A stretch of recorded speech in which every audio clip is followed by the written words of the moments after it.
Masayang araw mga ka-PL, napakasayang araw nga naman itong balitang ibibigay ko po sa inyo mga kababayan. Ayon po kay Senator Amy Marcos, itong investigative body itinatag ni Bongbong Marcos mga kababayan na katulad niya, inutil din. Sorry.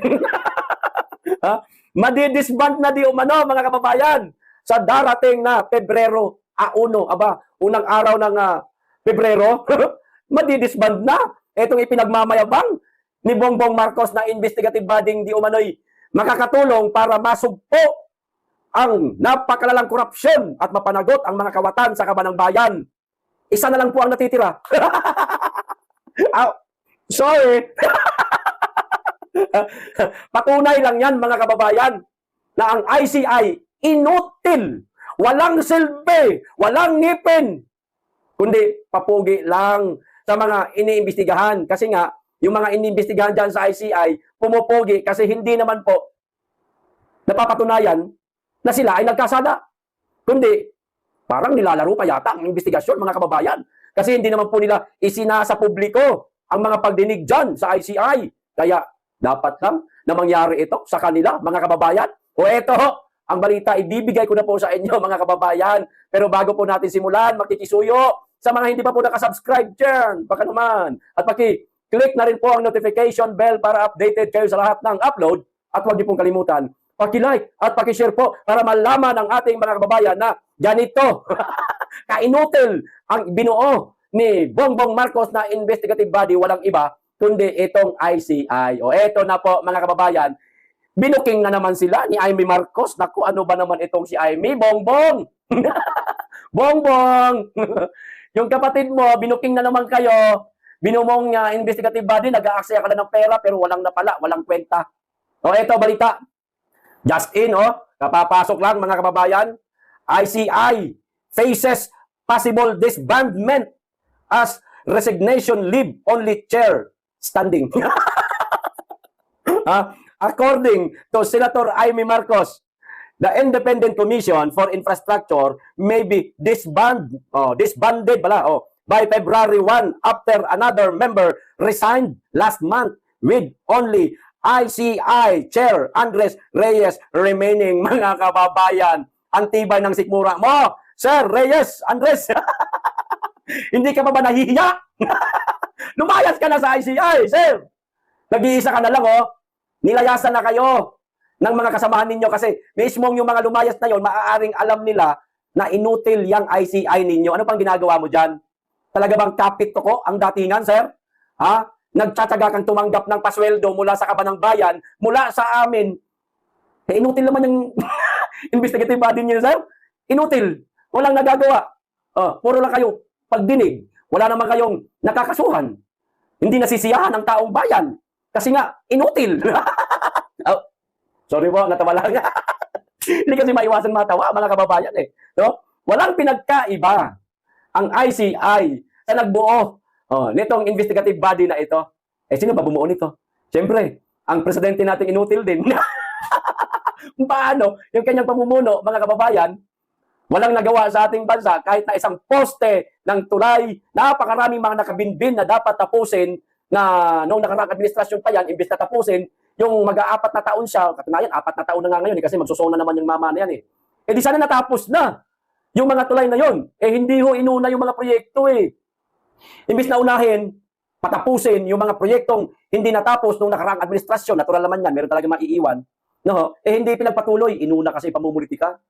Nagpadala ka kasi, Bongbong Marcos, sa pinsan mo na naghahangad ding maging presidente sa ating bansa. Hinayaan mo siya na mamulitika siya. Tapos ikaw parang sumabay ka pa. Tinolerate mo pa. O ano nangyari? Etong investigative body mo, lumalarawan po ito sa pamumuno mo sa ating bansa, Mr. President. Kung paano kayo ituring ng ating mga kababayan na di umano kayo inutil din po ang investigative body ninyo. Buwagin nyo na yan. Wala namang kwenta yan Ibalik na lang sa Blue Ribbon Committee ang mga pagdinig dito sa napakalalang korupsyon sa flood control, Mr. President. Kaysa naman sa magtiis yang si Andres Reyes, mag-isa, dyan sa ICI, kahiya-hiya na ito sa kanya. Buwagin nyo na lang po yan. pakita nyo na lang po sa taong bayan na, sorry, taas kamay na kayo, surrender na. Hindi namin kaya. Kasi, pag pinakulong namin si Martin Romualdez, parang ganun ba? Ha? Mayayari din ako. Para, totoo yan, mga kababayan. No? Subukan lang ni Bongbong Marcos na pilitin niya talagang ipakulong si Martin Romualdez. Yung totoo ha, hindi yung drama. Yung merong gigil, merong galit. Subukan lang ni Bongbong Marcos, mga kababayan, na ipakulong yung pinsan niya. Ilabas yung mga napakaraming ebidensyang nagpapatunay na si Martin Romualdez ay isa, di umano sa mga mastermind. Makukulong yan sigurado. Yung hindi niya pagtatakpan, yung hindi niya ipagtatanggol, hayaan niyang makulong yung pinsan niya. Yung nasa kulungan talaga. Tignan lang natin, mga kababayan, kung hindi kumanta yan si Romualdez. Ikakanta rin yan si Bongbong Marcos. Katulad nung ginawa ni Saldico, mga kababayan. Magkantahan sila na. Parehas mga sintonado. O di, huli! Ayan, ang ICI nyo, Mr. President. Inutil. Kagaya nyo po, sabi ng ating mga kababayan, ano pang hinihintay nyo? Bitawan nyo na yan. Ibalik nyo na sa Senate Blue Ribbon Committee. Mas matutuwa pa yung ating mga kababayan. Pero, bago bumalik sa Senate Blue Ribbon Committee ang mga pagdinig dito sa maanumalyang flood control project, dapat siguro, mga kababayan, mapalitan muna ang liderato ng Senado. Kasi, yung nakaupo ngayon dyan, na Senate President sa Senado, parang tuta pa rin po, mga kababayan, ni Bongbong Marcos. Mantakin nyo po, nung isang araw, naglabas po siya ng kanyang pahayag na ang sabi niya, malinis daw po ang 2026 budget, mga kababayan. Mas nilinis pa daw po ni Bongbong Marcos. Kaya nagveto si Bongbong Marcos ng 92.5 billion. Niloloko nyo tao. Wag nga kami. Hindi kami kanina lang ipinanganak. Senate President Tuta Soto. Ang palagay namin dyan sa ibinito ni Bongbong Marcos na 92.5 billion, sinadyang ilagay yan. Sinadyang gawing insertion o anuman. Basta mailagay lang sa 2026 budget para, i-veto. Para kuno, bumango si Bongbong Marcos kasi meron siyang mga ibineto. Huwag nyo kaming linlangin. Matagal nyo na kaming nalinlang. Ngayon, natuto na lang kami. Yan. Hindi na kami magpapabudol. Kaya, yung ibineto ni Bongbong Marcos, mga kababayan, na 92.5 billion, drama lang yun. Para sabihin ko na meron siyang ibineto. Style mo, bulok. Di ba? Eto pa, isang balita, mga kababayan. Naaawa ako dito kay Reyes. Mukhang mabait itong mama na ito. Mukhang mahinahon ito, pero hindi tayo sigurado kasi nasa ICI pero lilinawin ko, hindi naman po ibig sabihin kung ikaw ay nasa ICI at kapituko ka, masamang tao ka. Para sa akin, matino man siguro itong taong ito. Pero ngayon nga, nag-iisa na lang siya sa ICI. Kawawa naman itong mama na ito, kapituko. Kapituko ka, sir? Sir Andres Reyes, kapituko po kayo, sir? Malaki ba talaga pasahod dyan sa ICI? Magkano ba pasahod dyan? Mga bonus. Malaki rin ba, sir? Gaano po kalaki ang bonus dyan? Ano nakaraan? Siguradong meron ho kayong bonus nung Kapaskuhan, sir. Magkano po? Siyempre, hindi niya sasagutin yan, mga kababayan. Mahihiya yan sa limpak-limpak na bonus na maaaring ibinigay ho sa kanila. Ito, tuloy pa rin ang investigasyon kahit mag-isa na lamang si Chairman Andres Reyes. What?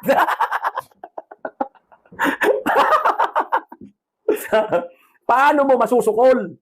Yung mga iimbestigahan ninyo dyan, sa ICI, kung mag-isa ka na lang, kaya mo bang paikot-ikutin sila sa mga katanungan mo? Paano mo sila i-interrogate, sir? Aba, tandaan ho ninyo, kapag ka magnanakaw, ay tinanong mo, nakahanda na mga sagot niyan.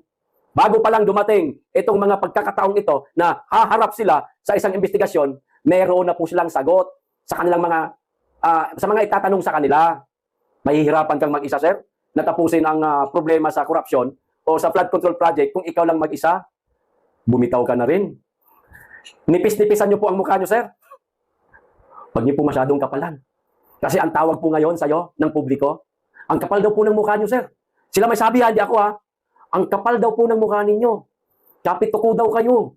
Ayaw niyo pa rin daw pong bitawan o umalis dyan sa ICI kahit na nag-iisa na lang kayo at wala naman kayong nagagawa. Yang inyong investigative body, inutil. Ano pang ginagawa mo dyan? Aba, tablan ka naman ng hiya, sir. Tablan ka naman ng hiya.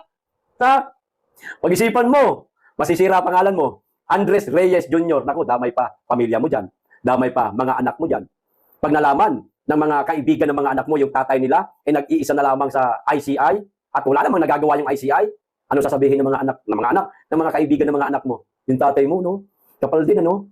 Nag-isa na lang siya sa ICI, wala naman siyang ginagawa, wala naman nagagawa yung ICI na yan, pero kapituko siya, no? Malaki siguro pasweldo siya.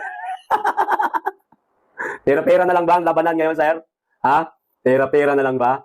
Kaya hindi kayo bumibitaw dyan. Abi, syempre, natural, pera-pera talaga. Bakit? Bakit ko nasabing pera-pera, mga kababayan? May sweldo eh. Bira naman, oo. Baka nga meron pa mga allowance yan eh. Meron pang mga travel allowance. Di ba? Meron pang quarterly bonus. O, di ba? Malay lang natin. Hindi tayo sigurado dyan, pero pwede. Eh, yung iba, nagsipag-resign na. Ang tiyaga mo, sir. Ang tiyaga mo. Mangingisda ka mag-isa. Huhulihin mo mga big fish. Mag-isa ka lang, kaya mo kaya? Ba, dinaig mo pa si Superman tsaka si Batman. Lumayas ka na, Andres Reyes, sa ICI. Mahiya ka sa publiko. Pinagtatawanan ka na lamang po ng ating mga kababayan. Ako, bilang isang mamamayan sa ating bansa, sir, advice lang naman po. Ihamak na mas matanda ho kayo sa akin. No? Ihamak na mas matalino kayo sa akin. Pero, real talk lang ho tayo. Kahiya-hiya na po ang ICI. Kaya nga lumayas yung mga kaibigan mo eh. Tapos magtataga ka pa dyan. Huwag kang maniniwala sa nagbuo ng ICI, bangag yan. Okay, sana isang araw mapagtanto nyo po, sir, na kahiya-hiya na ang mag-isa dyan sa ICI. Kasi bangag ang nagbuo niyan. Bakit ko nasabing bangag? Eh, sabi ng ate niya, bangag. O patunay, ito pa, isa, mga kababayan. Kundi ba naman bangag tong mama na ito? Tinabla na naman po ang Mindanao. Mga taga Mindanao! Gising, Mindanao, gising. Cebu, gising din kayo. Pero sa Mindanao muna tayo. Ito ho ang balita. Mindanao Railway Project. Hindi binigyan ng budget ngayong 2026. Bangag, hindi. Eh di bangag. Isipin niya ni Marcos. Eh di bangag na kung bangag. Importante, hindi ko sila binigyan ng pondo. O di bangag ka.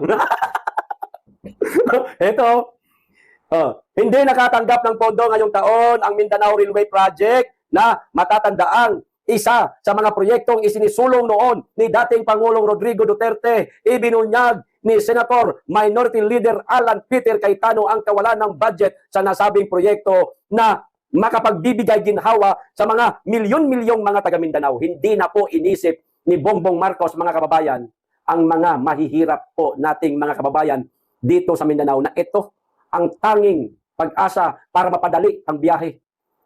Lalo na ho, kung malalayong lugar. Katulad po, halimbawa na lang, magbibigay po ako sa inyo ng halimbawa. Davao Oriental. Pakalayo ho yan, mga kababayan. Davao Occidental. Yan. Para makakuha ho sila ng pasaporte, mga kababayan, dito lang ha, sa kinaruruunan ko, palagay ko nasa mga 150 kilometer bago makarating ng Davao City at doon maaaring kumuha ng pasaporte ang ating mga kababayan. E paano po yung mga nasa Davao Oriental, Davao de Oro, Davao Occidental? Kundi, mano-mano, sasakay sila ng bus na pahinto-hinto ang takbo. Eh di ang tagal. Ngayon sila kukuha. Ay, halimbawa, kukuha sila bukas. O eh, kaninang umaga, umalis na sila. Sa Davao na sila matutulog. Maghahanap na sila ng matutulugan nila mura. Para makakuha lang ng passport ng maaga at hindi masapawan sa napakahabang pila. Yun na lang eh. Sana inisip ni Marcos eh. Transportasyon ito eh. Kailangan ito ng lahat. Pero hindi po nag-iisip si Bongbong Marcos, mga kababayan. Pinabayaan niya yung Mindanao Railway Project, hindi niya po pinunduhan. Eh kung natapos na ito, di sana ang dami na makikinabang. Milyon-milyong mga Mindanawan ang makikinabang rito. Eh palibhasa po, walang puso. Walang puso si Bongbong Marcos sa mga kagaya ho nating mahihirap. Wala siyang pakialam kasi hudang mahirapan kayo. Lalong-lalo na taga Mindanao kayo. Wala akong pakialam sa inyo. Problema nyo na yan. Duterte kayo, Duterte. Marcos ang presidente. Di ba? Malamang baka yan ang isip niya. Napipiko na kasi ang mama na yan. Ito pa. It's a good signal sa Mindanao na hindi naman tayo panay Metro Manila lang, ani Cayetano. Nag-agree tayo na dapat decentralize, dapat train over cars, but the budget is not reflecting that. Dagdag pa niya. Mindanao Railway Project hindi binigyan ng budget ngayong 2026, mga kababayan. Kaya sa mga taga Mindanao na naniniwala pa rin sa ating presidente na baka mayroon siyang magawa, pa sa nalalabing 2 taon, naku po, mga kababayan ko, mag-isip-isip po kayo. Huwag na po kayo sumuporta. At tila inaapi na tayo ng ating presidente. Tulad na lang nitong ating utang, mga kababayan, na naku po, napakataas na po ng ating utang. Pataas ng pataas. Pero wala tayong nakikita ng mga nagagawa ng kasalukuyang administrasyon. Ito, basahin natin. Sayang po yung mga pag-uutang natin, pero wala naman pong proyektong nagagawa ang presidente. O, bagong record high. Nako, tumaas na naman po. Umakyat sa 17.65 trillion pesos ang total outstanding debt ng Pilipinas sa katapusan ng Nobyembre 2025 ayon sa Bureau of the Treasury, mga kababayan. Mas mataas ito ng 85.84 billion kumpara noong Oktubre dahil sa net issuance ng domestic at external debt. Bahagya naman itong napagaan ng mababang valuation ng foreign currency dominated obligation dahil sa paglakas ng halaga ng piso. Oo, ngayon lang yan. Sunod na buwan, baba na naman yung peso natin, mga kababayan. Sa kabuuang utang ng bansa, 12.12 trillion, mga kababayan. 86.66% ang domestic debt, habang 5.53 trillion o 31.34% ang external obligation. Utang ng Pilipinas umabot sa bagong record high ng 17.65 trillion, mga kababayan.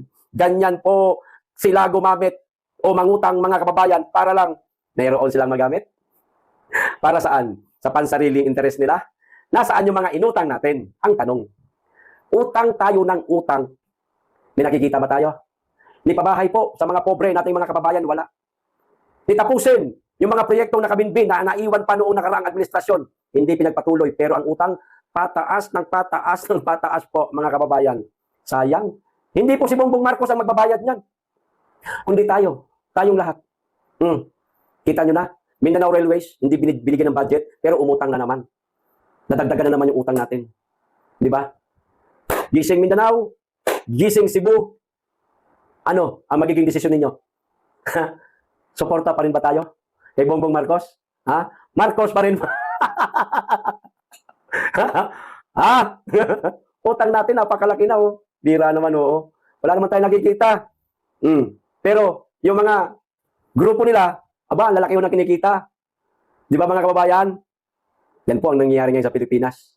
Itong mga nangyayari ngayon sa ating bansa, sa Administrasyong Marcos, mapapanood ito ng saling lahi ng ating mga kababayan, mga susunod sa atin. Matatandaan nila yan. Ay, ganun pala ang Administrasyong Marcos noon. Walang nagawa. O, halimbawa, pag meron pang isang Marcos sa tumakbo, wala na. Talo na, mga kababayan. O, ito pa, isang balita, mga kababayan.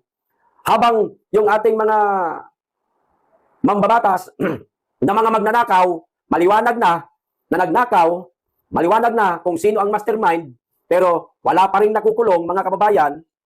Kapag kapobre nga naman, kapag katulad lamang po nating mahihirap, ang bilis po ng batas kumilos, ang bilis po ng hustisya sa mga pobre, napakabilis po, mga kababayan. Pero kapag ka mga elected official, maliwanag na nagnakaw na, naku po, ang kupad ng batas. Walang hustisya, ika nga. Totoo naman. Di ba? Abay, napakarami na ng mga magnanakaw na sa kaban ng bayan ng mga elected official. May nakukulong ba? Ha? Wala. Puro lang investigasyon. Walang nakukulong. Pero kapag pobre ka, aba, nagnakaw ka lang ng damit, nagnakaw ka lang ng mangga, nagnakaw ka lang ng gatas para sa anak mo, aba, mas lalo na ito. Nagnakaw lang po ng kondom. Ha? Arestado, kulong. Magkano ba halaga ng kondom? 100 mahigit, 200? Kung nakasabay ko itong mama na ito sa isang convenience store, baka ako na nagbayad nitong ninakaw niya eh. Huwag lang makulong eh. Ano? O ito, bagger sa mall. Naku, bagger pala ito. May date siguro. Nahuli. O, bagger sa mall, arestado sa pagnenok ng kondom, mga kababayan. O, arestado ang bagger sa isang mall sa Barangay Mabolo, Cebu City, matapos umano niyang nakawin ang isang pack ng kondom na nagkakahalaga ng 387.75 pesos nitong Huwebes, Enero 6, mga kababayan. Wag na po natin tapusin.